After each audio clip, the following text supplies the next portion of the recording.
there was a Trump supporter that was recently killed in Portland, just this summer. There was, I have, it is, I will say it is mostly property damage, Mostly. attempted property damage. Typically, there are attempted fire bombings. This is well documented. Um, And what and about far right I mean, I terrorism? well, just let me Oh. finish my thought. And also, I have like personally witnessed multiple assaults from the political far left during that time in my life. And yes, so it does happen and it does exist. But yeah, proportionally. Oh, there's also like eco. Well, for those who don't know, we have to use coded language. There's also like eco terry activity. Um, but yes, it is a fact that the data supports that most of the political extremist violence in the West is of a Western ideology base is coming from the far right. That's a fact. And I'll even add another one to that one. Someone could even make the argument that the seeds that are being planted in the academia and the way that we acquire knowledge and in the way that we understand history and reality and science in general, that itself could be extremely dangerous for the future generations. I mean, you could obviously make the counter argument to that, that that's not as bad as property damage or people actually getting physically hurt, but there is a strong case to be made that that is still demonstrably dangerous for the future.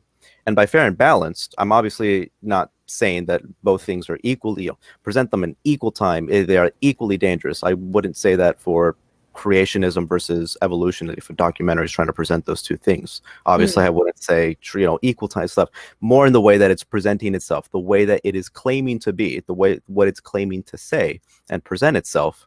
Make sure that you're doing that in proportion to what it is that you're claiming. Yeah, and another problem with the one of the main concerns like I have with Wycliffe is the fact that they're going to be used to for the it's basically fuel to the far right propaganda, right? Like Mm-hmm. it's even if it's minor, it's just so affecting for recruiting in far right circles, right? So even if I am concerned with a lot of the ways that the woke left operates, the reason why I'm concerned is because I'm more afraid of the far right, right? Because I think like what they're doing is that they are bringing back explicit forms of racism. Mm-hmm. They are using like, oh, look at the social justice warriors as a way for the far right groups to make themselves more relevant, more to pretend that like they're the solution. But the main fear again goes back to me being afraid of the far right, and I'm just like begging the woke left to like please look what you're creating. But the thing is that it's not like they care, right? But again, the original concern is still. I mean, this whole woke lefty thing is like a new thing, and I think it will just die out at some point, right? It will eat itself. It will eat itself. I just think like in the meantime they just gave a lot of ammunition to the far right, and the far right, the type of ideas that comes from the far right, it's ancient, right? Like this is a much bigger monster, and a much more powerful monster, and it's a monster that is more tapped into people's natural fears and desires. That is like it's kind of like a religion. It's ancient, right? And it's way more in tune in how to get people angry. Like again, woke. This is like the woke cliff is that's like a baby dogma, right? So that's why it's not as powerful because it hasn't as evolved as religion or like the far right mentality, right? So bigotry and explicit racism. People think like we made a lot of progress in a couple of years. That means that like we're good now. No, but these things can come back like this. You know what I mean? In one These generation. Yeah, in one generation, people could get really angry. Like here, this like when I say like guys, don't be ashamed of being white. Don't let make people feel you. make you feel like ashamed of yourself for being white. Don't let people make you feel guilty for being white and stuff like that. It's only partly because I think like it's sad that people make that is it's only partly because I feel like, wow, how sad that somebody thinks that they're inferior because they're white. That's only part of what's the concern is. The other concern is these people are gonna go.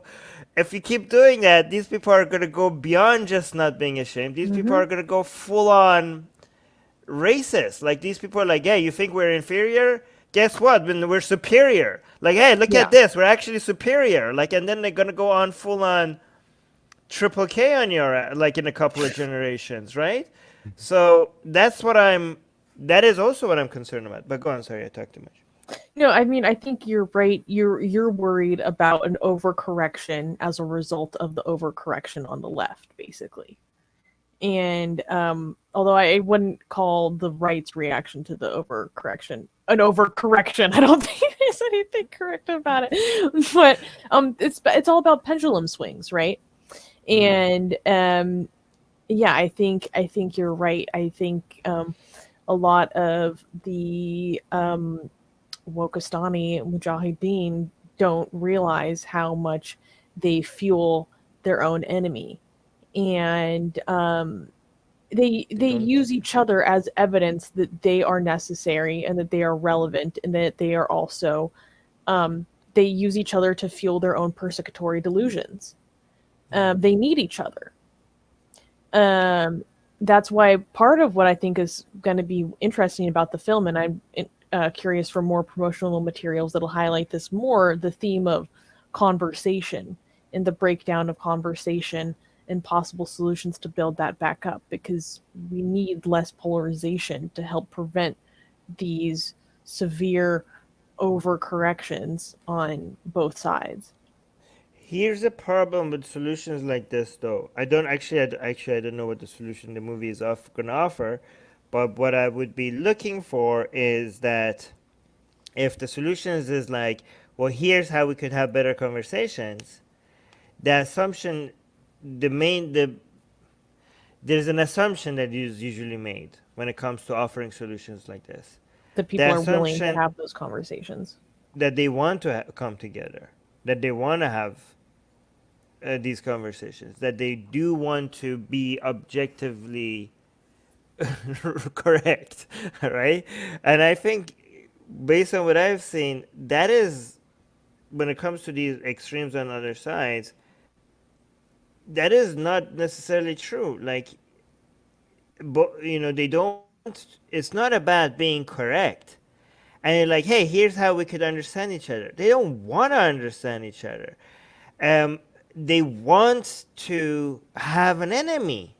And they want to have an enemy that is going to, that they can tell people that this is going to be, this enemy is going to end the civilization as we know it, right?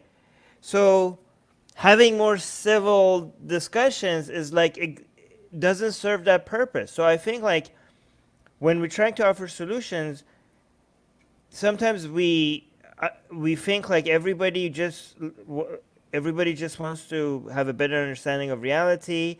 Everybody wants a more civil discussion. Everybody would want to be less polarized. But some people live for the chaos, right? And some people live for they want to have enemies. Some people live for the polarization, and if we keep telling you like, hey, here's how you could stop being like this, and I think a lot of times we're missing the point, because like, what if I want to be like this? What if I want to feel important because my enemy is important, and because my enemy is a threat to our way of life, and I want to present it like that is the greatest threat to everything. So how do you deal with that? And if you tell them like, hey, here's how we could actually listen to the other side, have better conversation, it seems like we're completely missing the agenda.